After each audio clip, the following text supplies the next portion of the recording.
What up, peeps? It's your girl Dash, come back to you for real takes. Today I'll be doing a review to Siren Season 2, Episode 1. This one's titled The Arrival, and I'm just so happy the show is back. Like you all have known, I have been doing a weekly review of the show since the first season, and I enjoyed the first season. It was great. I like the way they paced it, with all the different characters being the three main ones being Ren, Ben, and Maddie, and of course a couple other characters in here like Helen and Xander, Calvin, Sheriff Bishop.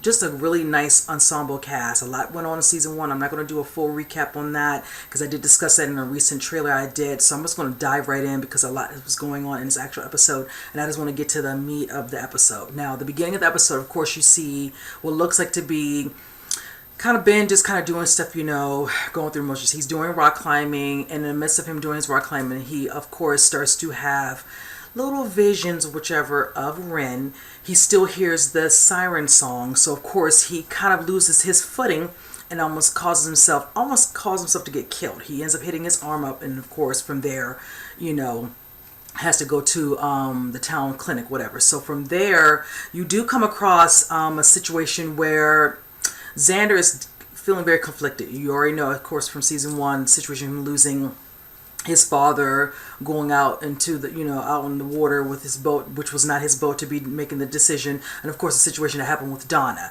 So from there, he basically is shadowing or following Ren. She's on her way to go visit Donna's, you know, grave or burial, and she kind of can feel the presence that somebody's following or watching her. So eventually she's able to sneak up on him, and he was just like, you know, trying to make some sort of small talk, but basically him feeling really at fault for certain things that happened, you know, feeling very guilty, and she kind of, you know, taking his hand and making him feel like, you know, with her and the sea, whatever, and all that, they always kind of move forward, they stay moving forward, whatever. Don't go to the past, just move forward, kind of in some ways forgiving. That's one thing I'm enjoying about Ren, is that she is becoming very comfortable, very, you know, very more like on her human side, as opposed to just being a certain way where she's very territorial, whichever, and all that, being from in the water. Her being on land more, getting a little bit more, you know, comfortable, bring around more people, whichever, and it seems to be taking, you know, a nice, you know, added, you know,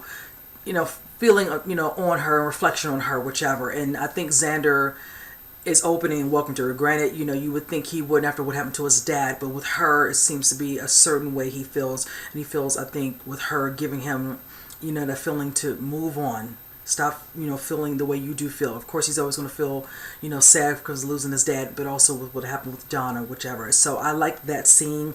Now from there, you see the scene of Sheriff Bishop. He goes to visit the coroner, and from there you see the scene where she's kind of talking about how a situation happened where the military actually showed up, because, you know, remember he was part of the government, whatever, when they were doing these type of tests where they were, you know, basically doing all these tests on Donna, you know, whichever, and eventually she broke free, whichever.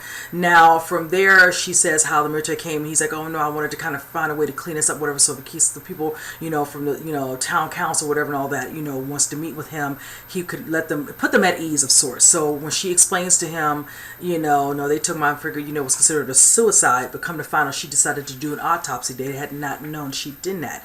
She basically lets on that it might have been some sort of brain damage of certain things that were going on with him. Of course, Sheriff Bishop has no idea. This basically has to do with that siren song. So that's when I kind of put 2 and 2 together with that. So he's kind of left up in the air. So you know he's going to probably want to inquire, maybe ask Ben, maybe ask Maddie, you know, moving forward. Now, prior to that, speaking of Maddie went to pick up her mother, which is coming to town. And this is being played by the actress Garcelle Bouvet.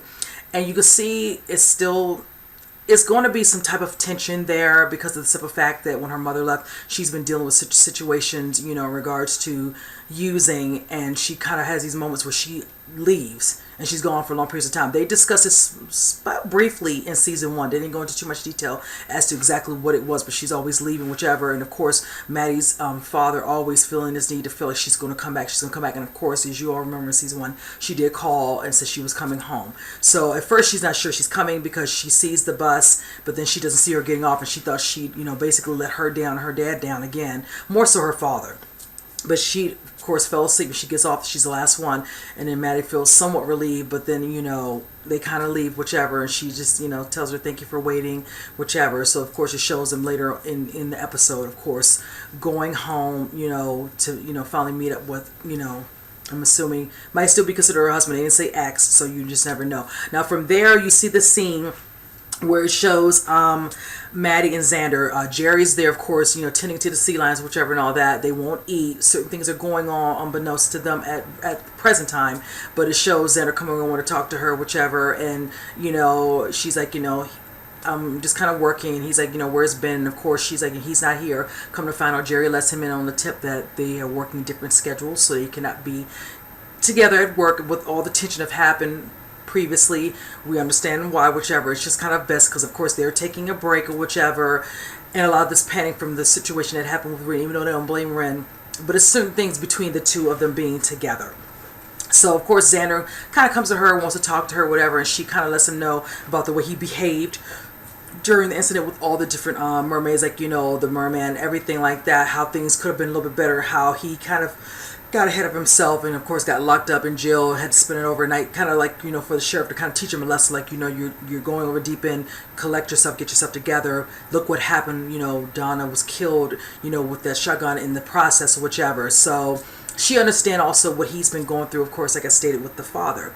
So from there, it kind of shows them kind of talking, having a little moment, a little laugh. Then all of a sudden, they hear the sea lions making all this noise. You can see how some of them are rushing to the, from the water up on top, of, the little deck, and it kind of startled both Xander and Maddie. They're not understanding what's going on with them. They're making these little noises, whichever, so from there, it shows a scene of course, Helen, kind of, guiding, helping to teach Ren how to be helpful around her shop. And it's a cute little scene. Of course, you see the scene where she's letting her know how, the difference in the money, how, you have the quarters, you have the dollars, and then you get, this little, obnoxious little woman who, of course, I'm assuming is getting ready to, make a purchase, and it's fine, whatever. But her little comment, you can tell Ren has no love for her. So she kind of walks away, whatever. And of course, Helen lets her know how much it is, and she just tells her it's this much. And she's like, no, I'm not paying for it. And she leaves. But it's just cute, just seeing her interact with her, calling the money, green or moolah, things of that nature. And it's just nice, that she's feeling more comfortable, with Helen, living with Helen, Helen guiding her a little bit, making her understand. And in the midst of this, all of a sudden, Ren hears, kind of gets some sort of sensory of sorts, whichever, and she kind of stops what she's doing and realizes she needs to go and investigate, what was happening, what am I hearing. Same thing with Ben. He's hearing some sort of noise. He's on the boat, and he's kind of trying to figure out what's going on, whichever. And from there, it kind of shows another scene where, of course, by then, Maddie has left, whichever. She goes, home, whatever. She kind of lets her father know what's happening. Of course, she's, father's there with her mother. She's there, whichever, and she, of course, makes dinner. Of course, at first, Maddie, you can tell, is kind of feeling a little, annoyed, whichever, but she has nothing she can do. Her mother is there. Her father's happy to see her. They're trying, to have, talk, making little jokes, talking about how they used to look with a certain feathered hair, and he had the mullet, all these little things, whichever. And you can tell Maddie's trying her best, but it's just basically she's not really buying it. She makes a comment when her mother walks away. Dad, we've been down this road before. She leaves, she does these things, whichever, and then she comes back, whichever. Meaning, how long is she going to be here? Is this going to be the last and final time she's going to stay? And that is, a possibility. She can't leave, because honestly, the character being played by Garcia Bouvet, who's to say how long she's going to be on this show for this particular season? I doubt seriously she's on the show, for more than one season. So we'll have to see if something happens climatic with the mother. But for right now, she's just trying to, work on slowly building back some sort of relationship, however small it is, with her husband and also with her daughter. And definitely you can tell it's strained with her daughter. Maddie's just... She's just making the best of it for her father's sake, whichever, and you can clearly tell her mother obviously knows it, because she's not really feeling this at all. So, that situation happens, and of course from there they both get a call, because prior to that, her father lets her know about the situation with Alden Decker, about brain damage, things of that nature, whichever, and that's when they kind of get a call that something happens. And from there, that's where you see the scene where all of them show up, Maddie, Ren, and then they see how some of these whales, whatever, up on land, whichever, from the beach, some of them are dead and one of them is alive. So they realize they have to finally get the one that's back in life back into the water. From there, Ren decides she needs to get into the water, find out what's really going on. So they show them the next morning going out into the water. Of course, they put some sort of watch that can give them, a detection of where she at within the water. If they feel like she's in trouble, they'll go searching for her. So of course she goes into the water, she's in mid, transformation, going down into the water. And then from there, you see what she sees. She sees really up underneath, whichever, and she comes through what looks like to be some torn up little type of ship, whatever, and she sees what looks like to be, another, fellow mermaid that is dead. This is when we really figure out what's really going on with the sea lions, with these whales, while they're all coming up to the war surface. It's some sort of sonic wave, like a sonic cannon from what looks like to be some sort of ship. An oil company is trying to drill below on the ocean down to fully below, and it's causing this type of response. So of course it hurts her ears, whichever, and she's trying her best to eventually get away, and then it keeps pulling her back. By then she's able to charge through, whichever. By then Ben and Maddie see that she's kind of going in circles because it's blowing her all over from the sonic waves are so powerful. So by then she's able to finally eventually get away, and then from there they realize she's working her way back to shore. So they show up at shore, and then you see the scene of them finding her there. From there they find a way to clothe her, whichever. They hear a noise, and that's when they come across the merman, the black merman that we all were introduced in the first season, whichever, and they realize at first he can't breathe. So Ben and Maddie find a way to help him, ask Ren, of course, asking them, and they do. From there they show the scene of them, of course, realizing he's not the only one. That means the other ones have shown up. And it shows a scene of Helen sleeping in her place, her shop / her place. And she opens her eyes and she sees what looks like to be, I want to say, at least 4 of them. And of course you see the 5th one, which is the one that Ren got into a nice little altercation, a fight with in season 1 towards the last 2 or 3 episodes, where she is considered at the time the leader, but she's no longer the leader because she had her butt whooped, whatever, and she became the leader. They thought she was dead, and she was not. So you can tell she's there, whichever. They're all standing there, of course, nude, and that's kind of from there. Now you do see another scene with the sheriff prior to this, after they were dealing with the whales aboard the ship. He goes to a town meeting, of course, the next day after, you see the scene of Maddie, Ben and Ren. And it looks like Todd, who is Ben's father, goes to the town, this type of council, town hall council meeting. And it looks like the people in the town are not too happy. So they have decided that he needs to step down as sheriff. And now from there, they decided to put the other person who's his colleague. And I wanted to note her name. I can't remember if I put it down here. Deputy Marissa Staub. She now has to take over, and she's in charge. So he basically has, turned in his badge. He's turning his gun, whichever. And he explains to her she doesn't feel comfortable about this, but she kind of goes along with it. He told her if she needs any help, whatever, he's not a phone call away. He's like, you'll know if certain things are going on. She's like, what do you mean by that? Trust me, you'll know. She's not aware of everything that's really going on because he's choosing to keep her out of this. But believe me, as this season goes on, I feel like she's going to start getting what her former boss has told to her. So from there, you see the scene where it shows Maddie, Ben, and Ren, and then the other merman show up, whatever, and it shows them all kind of, go towards her, except the one that she has altercation. We do not have a name for her yet. I'm looking forward to them giving her a name, because I'm just gonna say the salty mermaid, because she's rather salty. And it shows them, all bonding with her, one in particular. And from there, it shows her, she finally kind of hisses, whichever, and then that's when Ren sees she's in the back. Helen makes a comment about her. And then you see them deciding, she kind of comes up to her and she's like, what's going on? She's like, they thought I was dead, whichever. And what's her deal? And they're like, she was the leader, but now she has come to me for help. And you see the scene when she realizes what she says. So what they do is she kind of gestures to her, and they turn and they do this little, type of head bow to her. And she's like, she lets them know. And of course the salty one walks away, whatever, because she's kind of in her feelings, about it. But the other ones kind of start walking around, whatever, breaking things. And Helen's like, how long are they going to stay here? It's like, we need to find a place for them to stay. They can't stay here because they'll make a mess. That's when Ben decides they have a place, whichever, which ends up being the Pond Hall's, family cabin, whichever, that their parents have not been to for years. He uses an old, truck, whatever, a van. And that's kind of where he decides, to take them, whichever. Helen, of course, goes with them, whichever, and they get them kind of situated. And then from there, you know, it just kind of shows them sitting in there, and you see from there the scene where, you know, they're saying their goodbyes. We'll come back in the morning with supplies, whatever. So Helen stays, whichever. So Ben and Maddie can leave, whatever. And they're gesturing to them. Now, they're from that scene, you see the part where Helen and Ren, they discuss and they talk, and she makes it be known. And as I put in this, my subject line, this is spoiler. This is one particular spoiler, which was a nice little good reveal.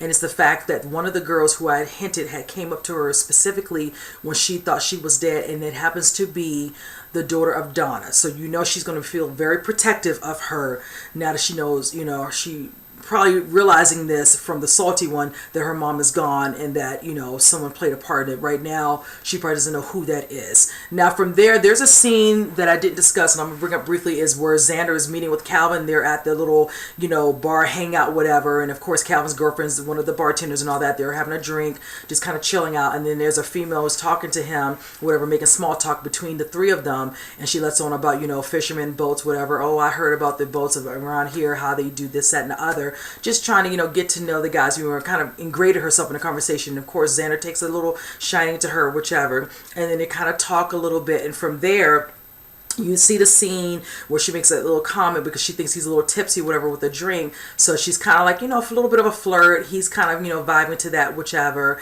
And then from there, it shows another scene in this, you know, close to the end, where it shows she shows up at his boat, whichever, you know.